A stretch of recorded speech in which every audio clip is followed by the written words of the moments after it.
Ever wondered what's behind that comical, bone-dry wit of our beloved Soul King Brook? Well, let's dive into the world of One Piece and unravel the mystery. Brook, the musician of the Straw Hat Pirates, is a character unlike any other. With his skeletal frame, towering afro, and cane sword, he's hard to miss amidst the colorful crew. And who could forget his first encounter with the Straw Hats? A skeletal figure adrift in the vast ocean, inviting the crew to a meal with a hearty laugh. Quite the introduction, wasn't it? But Brook is more than just a bag of bones. His jovial personality and constant humor bring light to the darkest corners of the Grand Line. His laughter echoes, his songs resonate, and his stories captivate. He's the heart and soul of the Straw Hats, in every sense of the word.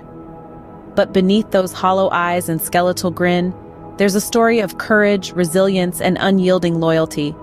Brook wasn't always a skeleton. Once upon a time, he was a living, breathing musician. Before the skeletal transformation that turned him into the Soul King we know today, Brook was a man of flesh and blood. His life was a symphony, a rhythm of music and swordplay. He was a member of the Rumbar Pirates, a crew known not only for their strength and skill, but also for their soulful melodies. Brook was the heart of this musical ensemble, his violin tunes filling the air with an energy that was as infectious as it was inspiring. But he was not just a musician. He was also a swordsman, quick and agile, his blade dancing in his hands as rhythmically as his violin bow. His dual role made him a unique presence in the crew, a man of many talents, a pirate of melody and might. Yet it was not just song and sword that defined Brook. There was a deeper layer to his character, a promise that anchored him. A promise he made to his crew, a pledge of friendship and loyalty that transcended the boundaries of life and death. He promised that no matter what, they would all meet again. A promise that, unbeknownst to him, would test him in ways he could have never imagined. Life on the sea was not always smooth sailing. There were storms to weather, battles to fight, and losses to mourn. And for Brook, one loss in particular would prove to be the most devastating. The loss of his crew, his friends, his family. The music that once filled the air was replaced by a deafening silence. The laughter and camaraderie that once echoed on the ship were replaced by a haunting emptiness.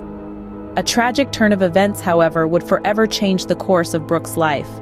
The promise he made became his sole purpose, a beacon of hope in the darkness of despair.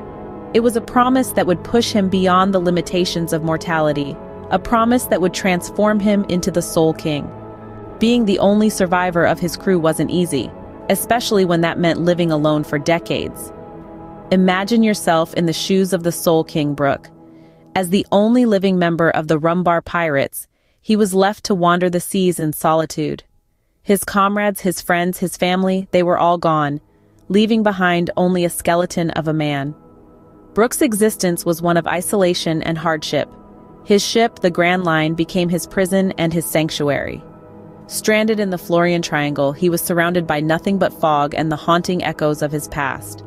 But it was in this solitude that Brook's resilience truly shone. A lesser individual might have succumbed to despair, but Brook was a survivor. With only the company of his own thoughts and the music he played on his violin, he managed to persist. The darkness of the sea became his canvas, and his music, his light. His melodies echoed through the silence, a testament to his indomitable spirit. He was alone, but he was not defeated.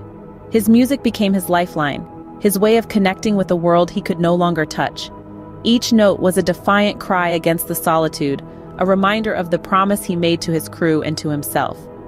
Brook's survival was not just about physical endurance.